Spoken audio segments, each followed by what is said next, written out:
kami sudah berdoa dan mengucap syukur. Mari setiap orang yang siap merenungkan firman, sama-sama katakan, amin, amin.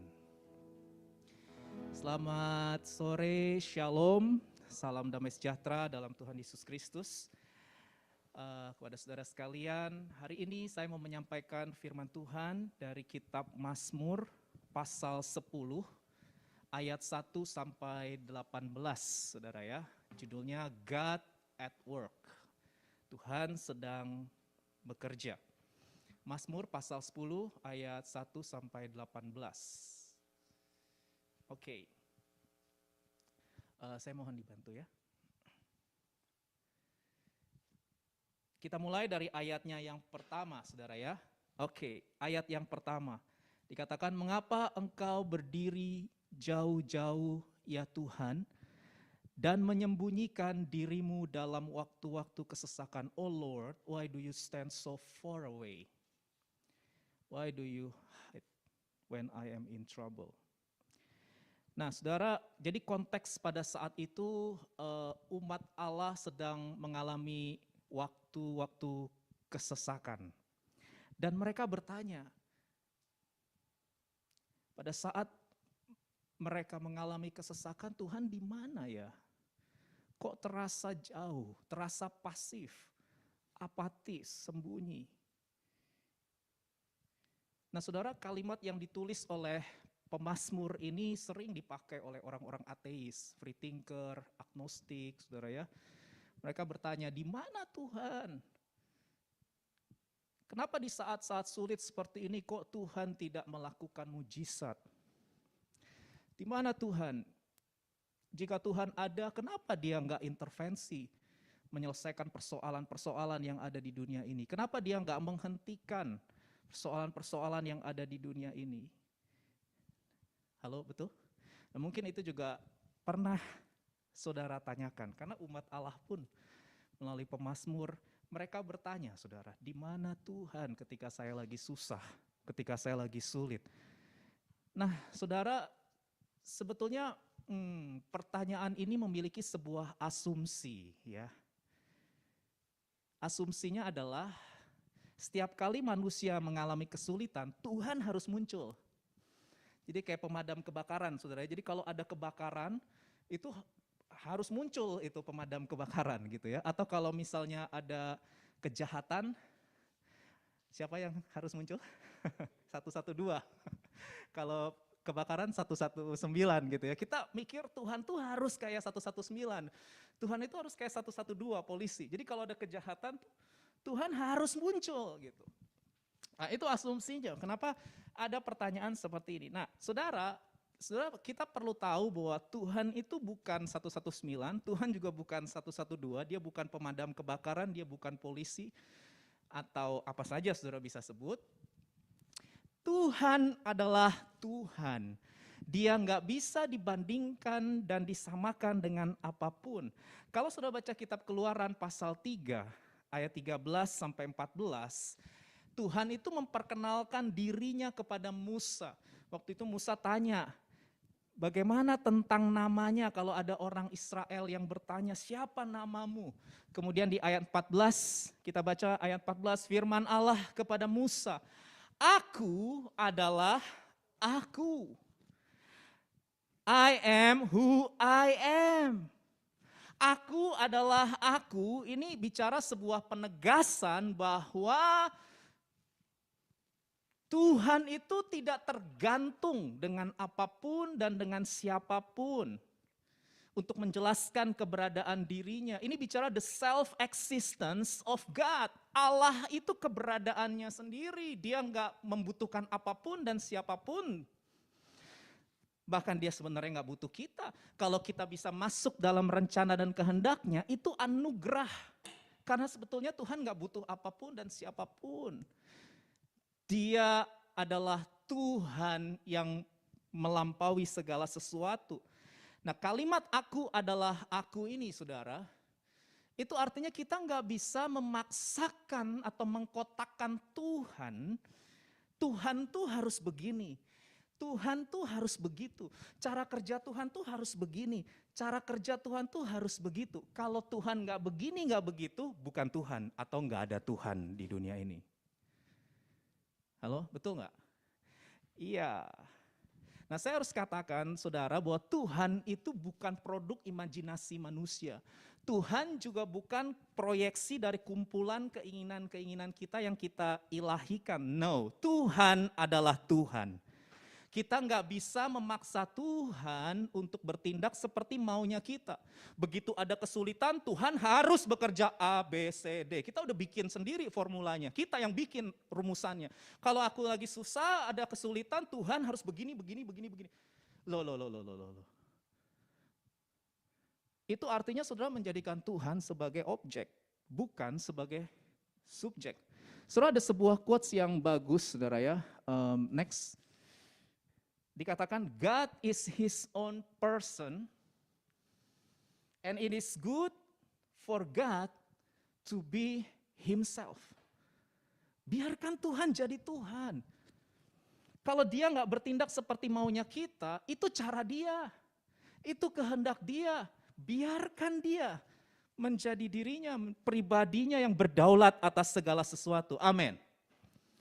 Nah, saudara, kita kembali lagi ke Mazmur pasal 10 ya, karena ini perenungan kita. Kalau sudah baca ayat 2 sampai 11, di situ pemazmur memberikan deskripsi mengenai orang-orang fasik. Orang fasik itu orang yang nggak kenal Tuhan ya. Mereka menindas umat Allah, dan di ayat 4 sampai 6, saudara, di ayat 4 sampai 6 dikatakan ini karakteristik dari orang-orang fasik, saudara ya. Kata orang fasik itu dengan batang hidungnya ke atas. Wih, Allah nggak akan menuntut. Gak ada Allah di dunia ini. Gak ada Tuhan di dunia ini ya. Itulah seluruh pikirannya, ayat 5. Ini ngeselin juga ya, tindakan-tindakannya selalu berhasil. Ini orang gak percaya Tuhan, orang gak kenal Tuhan tapi sukses. Ya, kita gemes ya, tapi ini kitab Mazmur ribuan tahun yang lalu sudah. Jadi kalau saudara gemes, sekarang lihat orang-orang gak percaya, orang-orang gak kenal Tuhan tuh kok mereka sukses, mereka kaya, ya. Mereka bahkan diteruskan ya, hukum-hukummu tinggi sekali jauh dari dia. Ia menganggap remeh, semua lawannya. Lalu ayat 6, ia berkata dalam hatinya, ini orang fasik nih saudara, gak percaya Tuhan. Aku takkan goyang, aku tidak akan ditimpa malapetaka turun-temurun. Mungkin kita di dalam hati sombong banget ya. Kita kesel gitu ya saudara, tapi ya ini yang terjadi. Ini sebuah realita. Mereka merasa, orang-orang fasik merasa bahwa tanpa Tuhan kami baik-baik saja. Tanpa Tuhan kami bisa sukses, kami bisa kaya. Tanpa Tuhan kami aman, tidak akan ditimpa malapetaka turun-temurun. Mereka dengan very confident, sangat percaya diri berkata, gak ada Tuhan.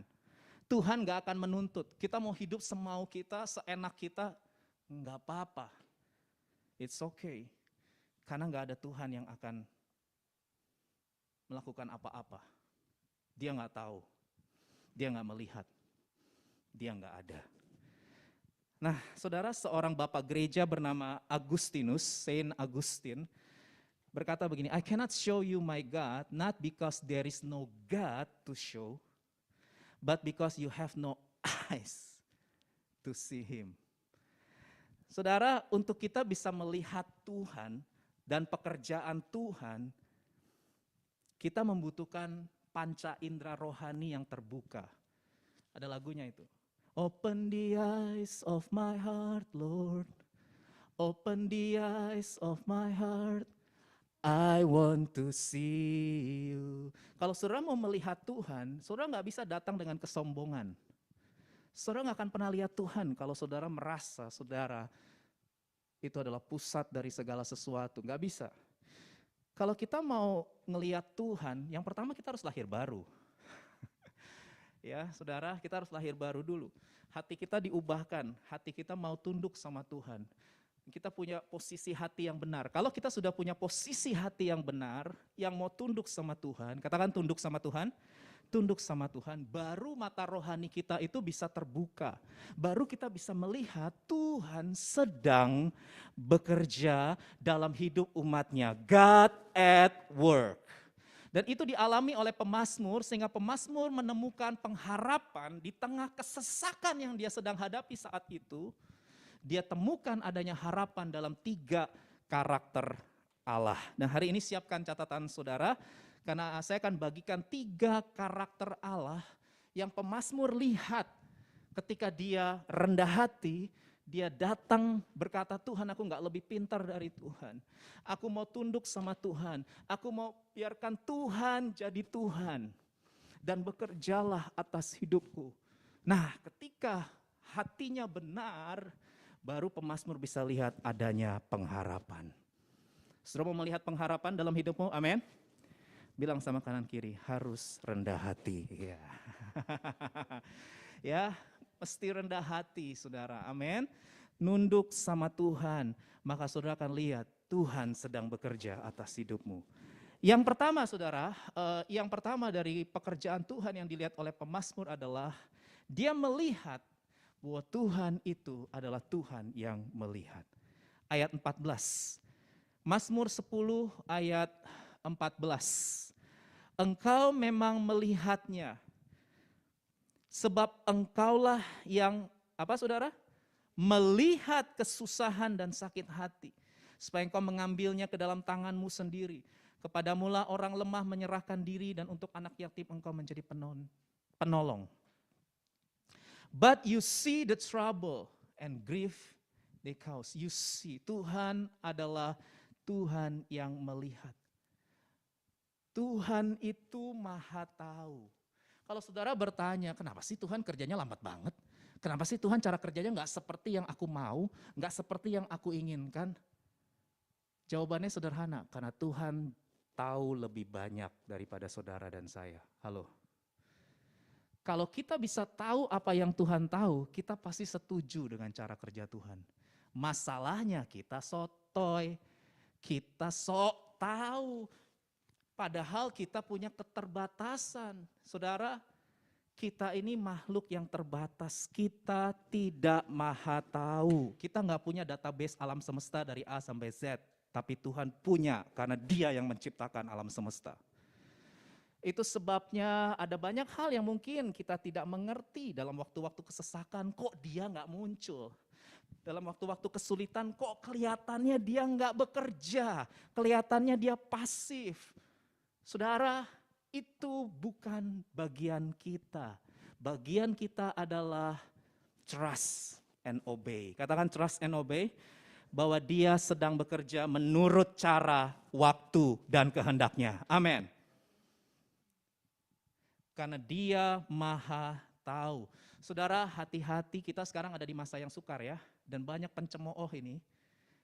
Ya, banyak pencemooh yang kalau saudara nggak hati-hati, saudara dengarkan para pencemooh itu baik di media sosial, di apapun yang panca indera saudara tangkap setiap hari, omongan orang, perkataan orang. Nah, saudara hati-hati jangan sampai saudara jadi orang fasik. Ya nggak apa-apa hidup sembrono, nggak apa-apa hidup seenaknya, nggak ada yang tahu, Tuhan nggak ada, Tuhan nggak lihat. No, salah. Tuhan tahu, Tuhan lihat, dan Dia sedang bekerja. Ada lagu, saudara, even when I don't see it, you're working, ya.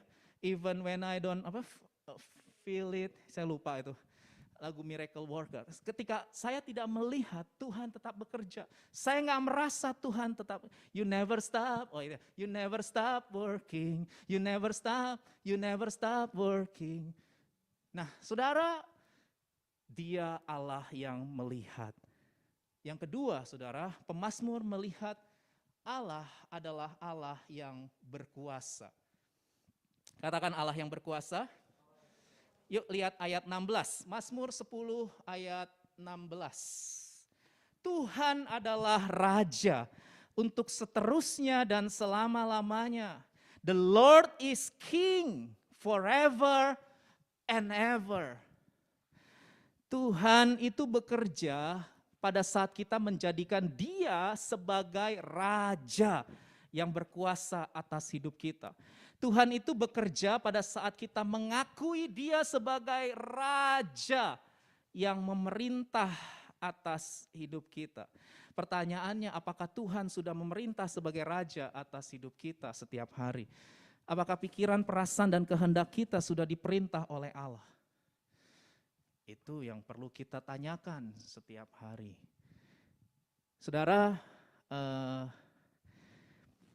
begini, hari-hari ini memang Tuhan itu belum datang sebagai Raja yang menunjukkan kehebatan kuasanya yang mutlak, total dan sempurna atas alam semesta gitu ya, yang menghancurkan semua musuh-musuhnya. Kan itu ada lagunya ya, sebab Tuhan maha besar, menghancurkan musuh. Terus mungkin kita nanya, mana yang dihancurkan? Yang gelap makin gelap, yang rusak makin rusak. Tapi kayaknya Tuhan nggak ada yang dihancurin gitu ya. Halo, mungkin sudah bertanya ya. Oke, not yet. Bilang kanan kiri, not yet. Belum, saudara belum, sabar. Ya karena banyak orang bertanya gini, kalau Tuhan itu berkuasa, kenapa corona, COVID-19 dan varian-varian ini nggak di stop sama Tuhan? Pernah nanya gitu? Kalau Tuhan itu berkuasa, kenapa Dia nggak menghentikan peperangan? Sekarang peperangan sedang terjadi, bangsa melawan bangsa. Kenapa Tuhan tidak menghentikan kejahatan? Kenapa Tuhan tidak menghentikan kemiskinan? Sakit, penyakit, ketidakadilan dan lain sebagainya. Jika Dia berkuasa, kenapa Dia nggak stop semua penderitaan yang ada di dunia? Jawabannya adalah not yet. Belum, saudara, sabar. Ya, kalau saudara baca Alkitab, Tuhan itu Raja yang berkuasa atas alam semesta. Segala kerusakan dan kekacauan yang terjadi di alam semesta ini akan dipulihkan dan diperbaharui kualitasnya. Kapan? Kapan saudara? Halo? Kapan? Nanti di masa depan ketika Tuhan Yesus, Sang Raja, datang yang kedua kali ke bumi.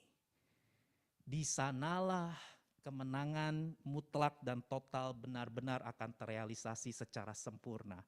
Dan yang menarik itu udah ditulis di kitab Wahyu pasal 20 sampai 22. Pasal 20 bicara tentang kerajaan 1000 tahun di bumi di mana Yesus memerintah sebagai raja. Orang-orang percaya juga, iblis dihukum, penghakiman terakhir. Itu ditulis, saudara, orang-orang fasik akan dibinasakan. Nanti itu Wahyu 20, belum. Kita belum, saudara, belum. Kemudian pasal 21 dan 22, jelaskan langit baru dan bumi baru. Ini coba saya kasih satu teks ini penting nih soalnya, saudara ya. Wahyu 21 ayat 1 sampai 4. Yuk kita baca bersama-sama, 2, 3. Lalu aku melihat langit yang baru dan bumi yang baru. Kata baru di sini artinya dipulihkan, diperbaharui kualitasnya ya. Jadi langit yang pertama dan bumi yang pertama telah berlalu dan laut pun tidak ada lagi. Dan aku melihat kota yang kudus, Yerusalem yang baru turun dari sorga, dari Allah. Yang berhiaskan bagaikan pengantin perempuan yang berdandan untuk suaminya.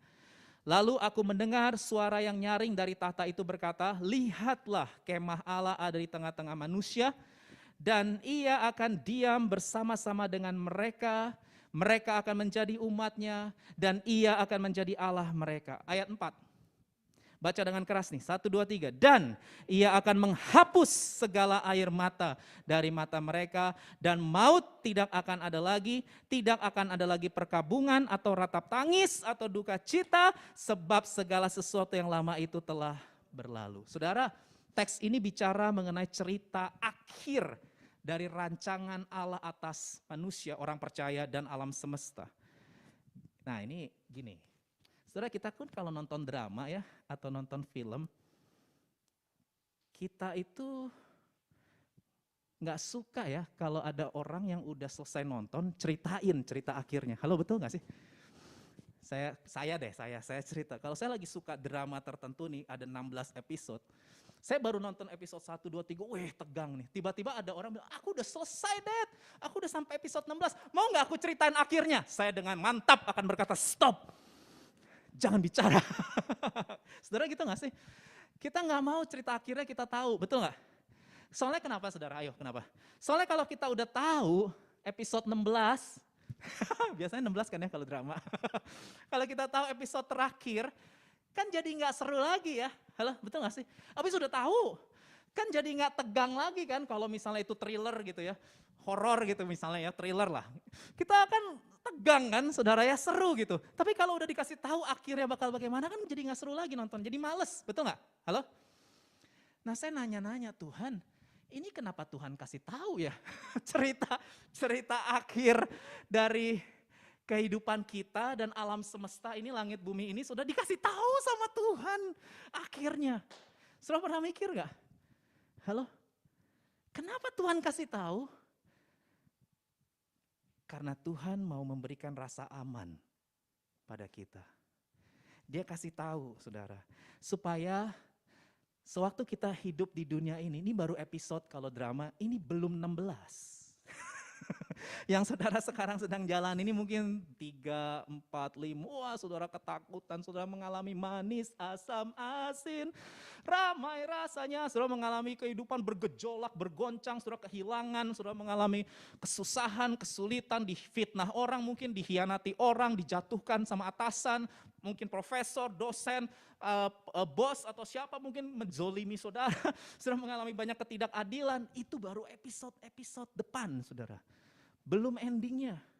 Endingnya udah dikasih tahu sama Tuhan. Ending hidup orang percaya itu sungguh amat baik. Happy ending. Bilang kanan kiri, happy ending. Kenapa happy ending saudara? Karena kita bakal bersama dengan Tuhan selama-lamanya di kekekalan. Namanya langit baru dan bumi baru. Di mana surga dan bumi menjadi satu. Saudara, saya coba kasih ilustrasi ya. Ini ada anak suka baca komik ya. Dia lagi baca nih satu komik saudara ya. Dia lagi baca komik, komik yang dia baca ini ada segerombolan penjahat yang sangat kejam sedang menganiaya orang-orang saudara ya, menganiaya penduduk. Penjahat kejam banget ya. Wah, melakukan kejahatan yang keji dan kejam terhadap orang-orang di kota dan di desa. Melihat kekejaman dan kesadisan yang dilakukan oleh para penjahat di komik itu, anak ini jadi ketakutan, dia insecure. Waduh, ya dia mengalami ketakutan, saudara, ini gimana nasib dari penduduk kota desa ini ya, karena penjahat ini kejam sekali, merampok, memperkosa dan lain sebagainya. Terus anak ini jadi penasaran karena komiknya cukup tebal. Dia iseng saudara ya, dia penasaran, dia langsung lompat ke cerita terakhir saudara, jadi dilompatin sama dia, karena dia ketakutan gitu, dan dia sebel banget sama penjahat ini. Langsung dia lompat ke cerita terakhir, dibuka paling akhir, halaman akhir dari komik itu saudara. Dan ketika dia lihat cerita akhirnya, dia lihat para penjahat itu akhirnya dihukum. Para penjahat itu akhirnya dibasmi, dikalahkan, bahkan banyak dari mereka para penjahat itu yang mati. Dan orang-orang yang dianiaya oleh para penjahat itu, mereka jadi pemenang, bahkan mendapatkan mahkota di ujung akhir hidup mereka. Nah begitu anak itu tahu cerita akhirnya, dia balik lagi ke halaman depan, dan dia lihat orang-orang yang dianiaya itu lagi menderita, ya lagi mengalami ketidakadilan. Anak itu ngomong gini sama orang-orang di komik itu, tenang, saya udah tahu masa depan kalian, kuatkan hati, tetap tenang, karena kedepannya kalian jadi juara, kalian dapat mahkota, kalian jadi pemenang. Jadi kuatkan hati, tetap tenang, karena para penjahat ini pada akhirnya akan dihukum dan mereka akan terhempas. Sayangnya anak itu ngomong tapi orang-orang di komik itu nggak bisa denger ya. Tapi coba pikirkan seandainya kita ada di dalam komik itu. Boleh imajinasi sedikit? Kita ngalamin kegelapan, ketakutan, kecemasan, kegelisahan, kita hadapi sakit penyakit, kita hadapi goncangan, kita hadapi gejolak. Dan mungkin sekarang kita tidak merasa tenang, makanya Tuhan kasih tahu akhir cerita kita. Supaya kita nggak menyerah. Dan ini akan didiskusikan hari Rabu nanti ya. Supaya kita nggak menyerah dalam menjalani panggilan Tuhan. Datang ya ke Cool hari Rabu ini saudara. Ada sesi question and answer juga. Supaya kita nggak menyerah saudara. Karena apa? Gejolak dunia makin lama makin gede skalanya. Saudara nggak bisa tengking. Karena itu sudah dicatat di Alkitab. Pada hari-hari terakhir akan datang masa yang sukar, semua akan digoncangkan. Bukan hanya bumi, langit juga akan digoncangkan. Bangsa akan bangkit melawan bangsa, manusia makin cinta uang, cinta diri, gak peduli terhadap sesama, kasih semakin dingin, dan lain sebagainya. Sudah bisa baca itu. Sudah ditulis oleh Alkitab. Tapi Tuhan itu sungguh sangat baik. Karena Dia kasih tahu cerita akhir hidup kita. The best is yet to come. Yang terbaik sedang datang. Dan kita ini sedang berada dalam episode menuju yang terbaik. Apa sih yang terbaik dalam hidup kita? Bersama Tuhan. Itu yang terbaik. Dan saudara bisa menikmati keintiman dengan Tuhan sekarang. Nggak bicara nanti setelah kematian fisik. No. Kita nggak tahu kapan kita check out. Bisa lebih cepat, bisa lama juga. Tapi saudara bisa menikmati keintiman di ayat 3 ini, saudara. Sekarang saat saudara ada di dunia ini, saudara bisa menikmati. Ku nikmati keindahan dan keagungan-Mu, oh Tuhan. Amin, saudara. Sehingga apapun yang terjadi dalam hidup kita, kita tetap akan kuat karena kita pemenang, bahkan lebih dari pemenang. Dan kita semua akan dapat mahkota. Amin. Yang terakhir, Allah yang menguatkan. Katakan Allah yang menguatkan. Mazmur 10 ayat 17. Mazmur 10 ayat 17. Keinginan orang-orang yang tertindas telah Kau dengarkan ya Tuhan. Nah ini keren nih, Engkau menguatkan hati mereka. You encourage them. Engkau menguatkan hati mereka, Engkau memasang telingamu. Saudara, Tuhan kita adalah Tuhan yang bekerja untuk menguatkan kita pada saat-saat kita menghadapi kesulitan. Cuman kita nggak sadar, itu masalahnya.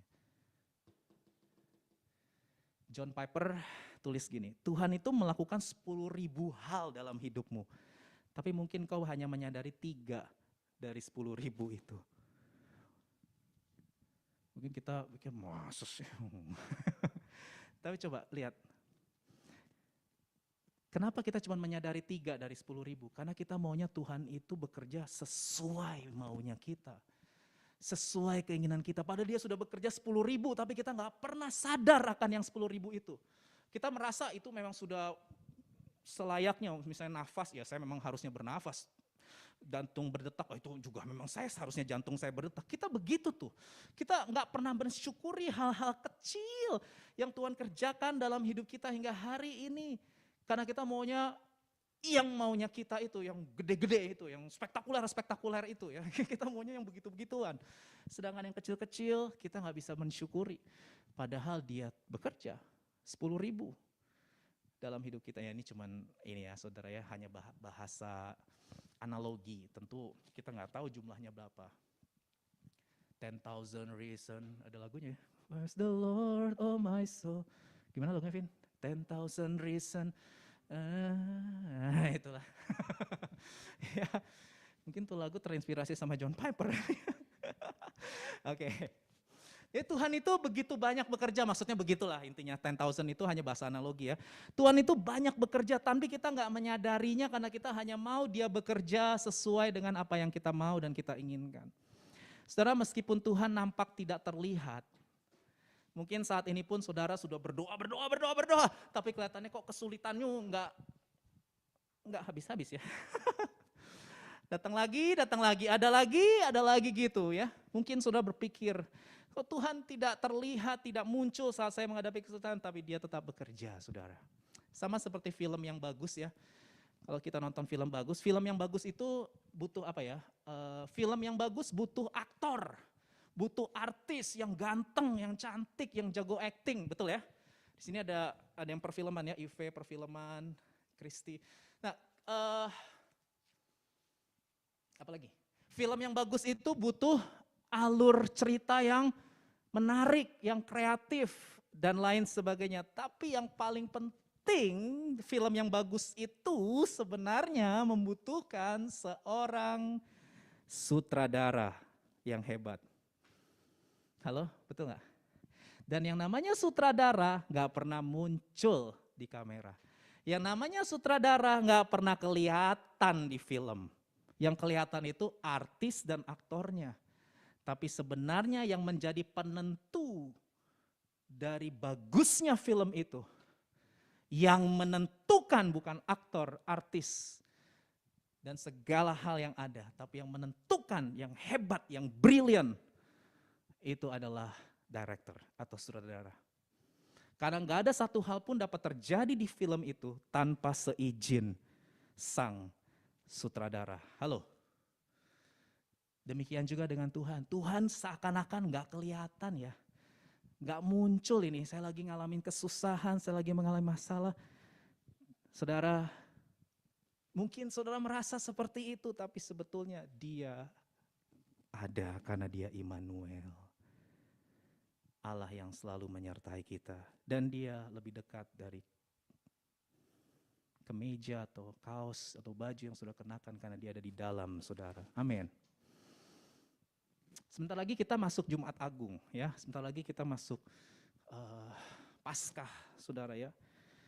Saudara, kalau saudara lihat saat Yesus ada di kayu salib, itu mata jasmani orang melihat seakan-akan Allah Bapa itu hilang dalam hidup Yesus. Halo, betul ya? Seakan-akan Allah itu enggak peduli dengan hidup Yesus. Tapi kita tahu tidak, itu bagian dari rencana kekal Allah. Dan pada saat orang-orang melihat Yesus mati di kayu salib, mereka berpikir Allah sudah kalah ini. Wah, Yesus mati di kayu salib, Allah sudah kalah. Gak ada harapan. Tiada lagi yang kuharapkan, habis pupus itu murid-murid Yesus semua lari kocar-kacir saudara. Tapi kita semua tahu kebenarannya, justru di balik salib ada kemenangan dan pengharapan yang menanti. Amin. God is in control. Kalau hari-hari ini saudara sedang mengalami kesusahan, sudah merasa Tuhan tidak peduli, no. Allah peduli. Karena salib menunjukkan betapa Allah sangat peduli dengan penderitaan yang kita alami. Salib itu adalah bukti yang paling jelas bahwa Tuhan sangat peduli dengan kesulitan kita. Saudara tahu gak sih, di kayu salib Tuhan Yesus mengalami kejahatan, kegelapan, dan kenajisan yang paling parah dalam hidup manusia. Ditanggung semua oleh Yesus di atas kayu salib. Betapa dia sangat cinta sama kita. How he love us so much. How he love us. Oh saudara, saat ini kita semua lagi dalam masa menunggu ya. Kita lagi nunggu Tuhan Yesus datang kedua kali ke bumi. Karena semua nubuatan Alkitab itu sudah digenapi. Tinggal satu yang belum digenapi. Satu doang yang lagi kita tunggu. Yang itu kedatangan Tuhan Yesus yang kedua, saudara. Kalau kelahiran sudah digenapi semua, penderitaan, kebangkitan, udah digenapi semua itu nubuatan ribuan tahun itu semua sudah digenapi, saudara. Yang belum nih, yang sampai sekarang nih, adalah satu aja, tinggal satu. Yaitu Yesus datang sebagai Raja di atas segala raja. Nah selama kita sedang menunggu di dunia ini, saudara, ini saya sering share ya sama jemaat, Tuhan itu kasih kita cicipan tentang kekekalan, saudara ya. Foretaste, bukan full taste. Full taste-nya belum. Foretaste. Tuhan kasih kita bisa menikmati kasih-Nya, menikmati sukacitanya, menikmati berkat-Nya, menikmati kebaikan-Nya. Itu semua baru cicipan. Halo? Itu belum yang sempurna. Kita lagi sedih, Tuhan hibur. Kita lagi bingung, Tuhan kasih jalan keluar. Kita lagi lemah, Tuhan kuatkan. Tuhan kasih kita berkat-berkat dari orang-orang yang kita nggak duga. Tiba-tiba ada berkat ini, ada berkat itu. Kita bingung, wah nggak terduga, nggak bisa ditebak, nggak bisa prediksi. Terus kita jadi terpesona gitu ya.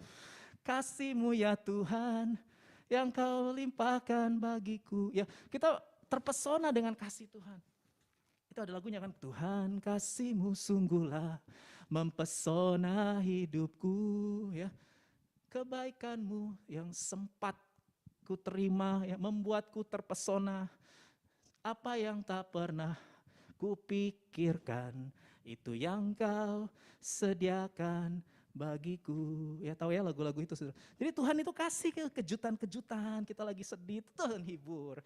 Ya, kita lagi butuh pertolongan, Tuhan kasih jalan keluar. Tapi itu semua cuma cicipan, saudara. Semua cicipan, karena dia sayang sama kita. Dia mau kasih tahu nanti di langit baru, bumi baru, lebih dari yang sekarang. Keindahannya ya lebih dari yang sekarang. Kau akan menikmati yang lebih baik, yang lebih-lebih dan lebih-lebih lagi. Dan itu kekal selama-lamanya. Itu sebabnya kuatkanlah hatimu. Teguhkanlah hatimu. Amin, saudara. Karena kita akan merasakan yang full taste, yang sempurna itu nanti, saudara. Itulah pengharapan orang percaya. Kenapa sih orang percaya bisa mengucap syukur dalam segala hal, bersukacita senantiasa? 1 Tesalonika 5:18. Mengucap syukurlah dalam segala hal, sebab itu yang dikehendaki Allah dalam Kristus Yesus. Kenapa? Mana bisa kita mengucap syukur dalam segala hal? Orang lagi susah hidup begini, ya orang lagi sulit. Ya karena kita punya pengharapan di dalam Kristus. Masa depan yang penuh pengharapan itu menanti kita. Memang saya harus ngomong fakta, saya gak mau iming-iming sama jemaat ya. Dunia ini bukan labuhan terakhir kita, bukan, saudara. Kita cuma transit aja di sini. Rick Warren bukunya Purpose Driven Life bilang dunia sekarang ini tempat latihan aja, tempat latihan. Gladi bersih katanya. Gladi bersih untuk the real show-nya tuh bukan di langit baru bukan di langit dan bumi yang lama. Ini langit lama, bumi lama. Bukan, saudara, tapi nanti di langit baru, bumi baru yang akan dipulihkan dan diperbaharui oleh Tuhan kualitasnya. Itu terjadi, saudara, itu akan terjadi. Nah sekarang itu kita lagi dilatih. Karena kan gini, saudara ya, ini saya bentar lagi selesai kok ya. Kita ini kan bakal tinggal sama Tuhan Yesus selama-lamanya. Halo, betul gak? Saudara pernah mikir gak, kira-kira saudara bakal enjoy gak? Betah gak, saudara? Orang nih ya kalau biasa kotor, kemudian masuk ke rumah orang yang bersih banget. Risih gak, saudara? Halo?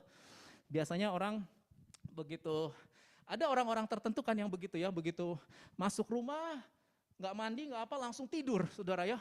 Ada loh. Saya bingung ya, ada baru pulang kerja kotor kan, kena virus sana sini kan, harusnya ya bersihin rambut lah, paling tidak sampoan lah, kalau saya begitu ya. Tapi ada yang gak begitu, ada yang masuk langsung blek tidur, ada gak? Ada. Tapi di sini nggak ada di sini. Karena apa? Standar kebersihannya beda. Menurut mereka virus apa segala macam nggak apa-apa ya, tetap dibawa ke kasur nggak apa-apa, nggak masalah, nggak perlu dibersihin segala macam. Ada yang begitu, bau, begitu masuk bau sumpek. Saya pernah ada, bukan di sini, di negara tempat saya tinggal. Saya pernah berani dulu saya datang ke rumah teman saya, wah bau banget, saudara. Itu saya nggak betah, saya nggak enjoy. Saya pengen pulang. Tapi kan udah masuk ke rumah dia ya. Masa langsung mau cabut kan gak enak ya. Jadi ya basa-basi 10-15 menit langsung saya minta pamit.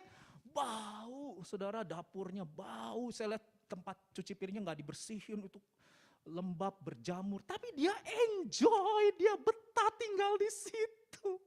Saya 10 menit aja terasa, aduh ampun, saudara, gak betah. Saudara, gak cocok saya sama dia, gak cocok.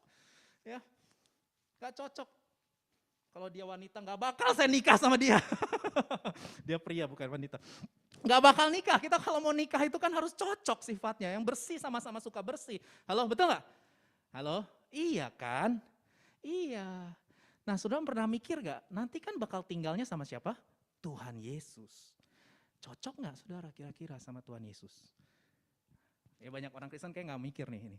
Cocok gak saudara kira-kira sama Tuhan Yesus? Ya, kira-kira kalau saudara bersama Tuhan Yesus, saudara betah gak? Saudara enjoy gak? Nah taunya cocok atau enggak kapan? Sekarang.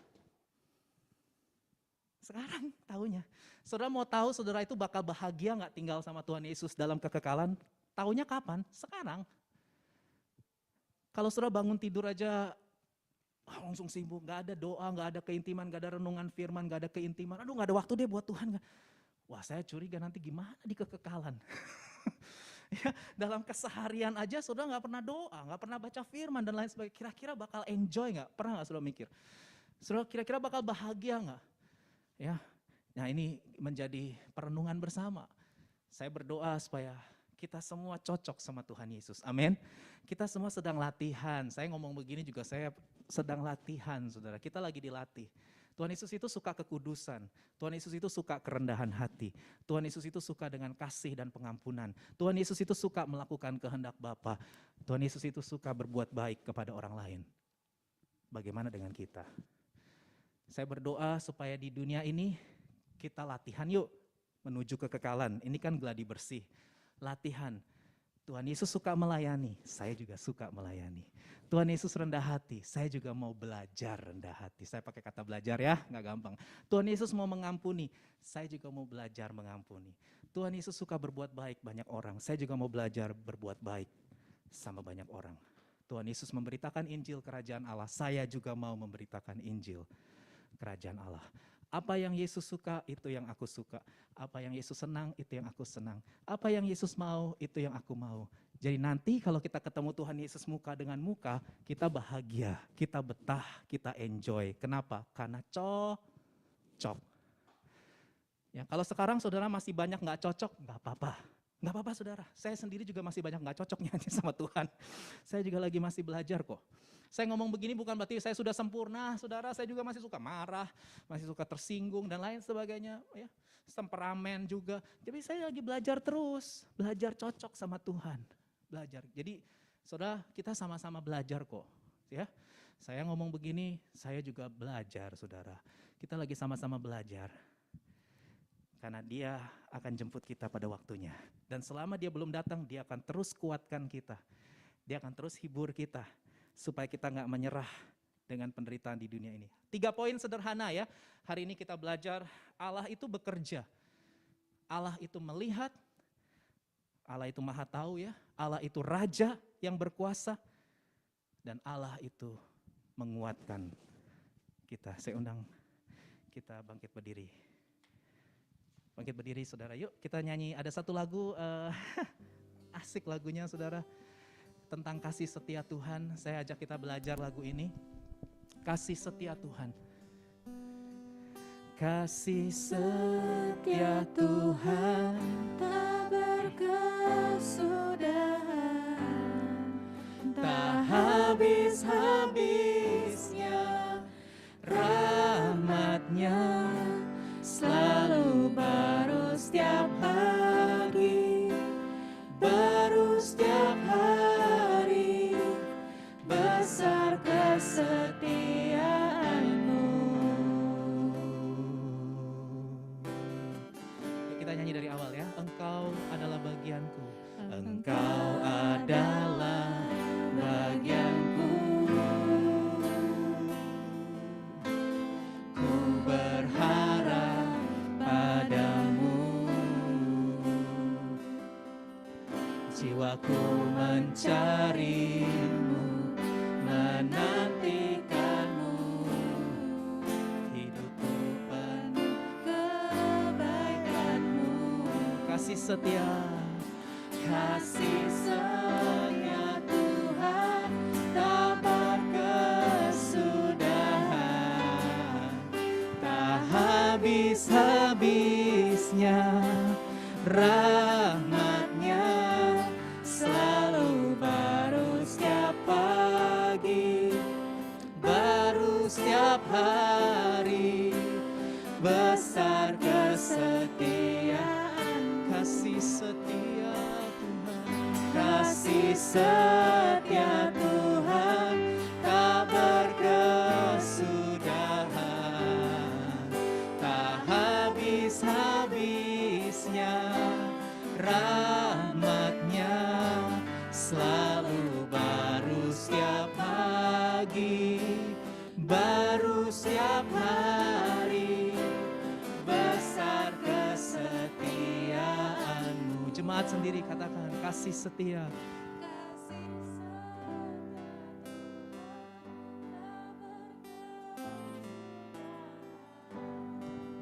Tak habis-habisnya, rahmat-Nya selalu baru setiap pagi, baru setiap hari, besar kesetiaan-Mu. Selalu baru setiap pagi, selalu baru setiap pagi, baru setiap hari. Besar kesetiaan-Mu, selalu baru setiap pagi, baru setiap hari. Besar kesetiaan-Mu. Bapa, kami menyadari Engkau Allah yang melihat, Maha tahu. Engkau Allah yang berkuasa, Engkau Raja yang berdaulat, dan Engkau Allah yang menguatkan kami supaya setia bertahan sampai akhirnya. Terima kasih buat pekerjaan Tuhan yang gak pernah habis, selalu baru setiap pagi, setiap hari, jam, menit, detik. Penyertaan-Mu sempurna.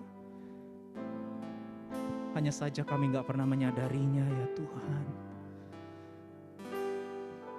Kami gak menyadarinya ya Tuhan. Hari ini kami datang, buka mata hati umat-Mu ya Allah yang sedang mengalami masa-masa kesesakan, susahan, sulitan. Tuhan, hiburlah hati yang sedang sedih. Kuatkan mereka yang lemah, sembuhkan yang sakit. Tuhan, berikan pengharapan yang baru. Kami mau mengaktifkan pengharapan di dalam Tuhan, karena pengharapan di dalam Tuhan tidak pernah mengecewakan. Kami tahu ada terang Tuhan yang sedang bersinar dan akan terus bersinar semakin terang atas hidup kami. Bagai rembang di siang hari, jalan hidup orang benar akan terus ditopang oleh Tuhan. Dan biarlah kami terus memilih untuk hidup dalam kebenaran, hidup kudus, hidup selalu taat dan setia kepada Tuhan saja. Ya Tuhan, tolonglah umat-Mu ini, mereka yang sedang kuliah, mereka yang sedang sekolah, mereka yang sedang bekerja, mereka yang sedang membangun hubungan. Tuhan, tolonglah mereka. Tuhan, tolonglah dalam nama Yesus. Dalam nama Yesus. Biar kami bisa menikmati kasih setia Tuhan itu setiap hari. Bisa mengalami gak pernah habis rahmat-Mu. Setia Engkau Tuhan. Setia Engkau Yesus. Oh, terima kasih Tuhan, terima kasih Tuhan. Terima kasih Tuhan, kami naikkan ucapan syukur kami di hadapan-Mu. Oh, terima kasih ya Tuhan. Terima kasih Roh Kudus. Roh Kudus, Engkau sedang terus memperbaharui kami semua Tuhan. Oh, iman, pengharapan dan kasih kami Engkau sedang perbaharui ya Tuhan. Engkau sedang melatih kami, Engkau sedang membentuk kami, Engkau sedang memurnikan kami. Kami bahagia bersama dengan Tuhan Yesus selamanya. Selama-lamanya Tuhan. Engkaulah kesukaan kami, Engkaulah sukacita kami, Engkaulah rasa aman kami, Engkaulah bahagia kami, Engkaulah makna hidup kami yang tertinggi ya Tuhan, ya Tuhan. Terima kasih Bapa, terima kasih. Meteraikan firman-Mu ini Tuhan. Meteraikan dalam nama Yesus sehingga tidak ada satupun umat-Mu yang menjadi lemah dan putus asa. Di tengah goncangan dan kesulitan mereka tetap tenang. Mereka tetap kuat. Karena kami tahu yang terbaik sedang datang dan kami sedang berjalan menuju ke hal yang terbaik yang Tuhan sudah sediakan buat hidup kami sampai selama-lamanya. Terima kasih Tuhan, sebentar kami akan pulang. Kami rindu terima berkat dari Tuhan. Mari buka hati, tengadakan kedua belah tangan saudara. Terimalah berkat Tuhan. Tuhan memberkati engkau dan melindungi engkau. Tuhan menyinari engkau dengan wajahnya dan memberi engkau kasih karunia. Tuhan menghadapkan wajahnya kepadamu dan memberi engkau damai sejahtera. Pulanglah. Kasihilah Tuhan Allahmu dengan segenap hati, jiwa, kekuatan dan akal budimu. Dan kasihilah sesamamu manusia seperti Engkau mengasihi dirimu sendiri. Mulai dari sekarang sampai Maranatha, datanglah segera ya Tuhan Yesus Raja di atas segala raja. Kami semua merindukan-Mu. Dalam nama Yesus semua pemenang, bahkan lebih dari pemenang, sama-sama katakan amin. Tepuk tangan buat Tuhan. Haleluya, keep winning, keep strong. God bless. Silakan duduk saudara.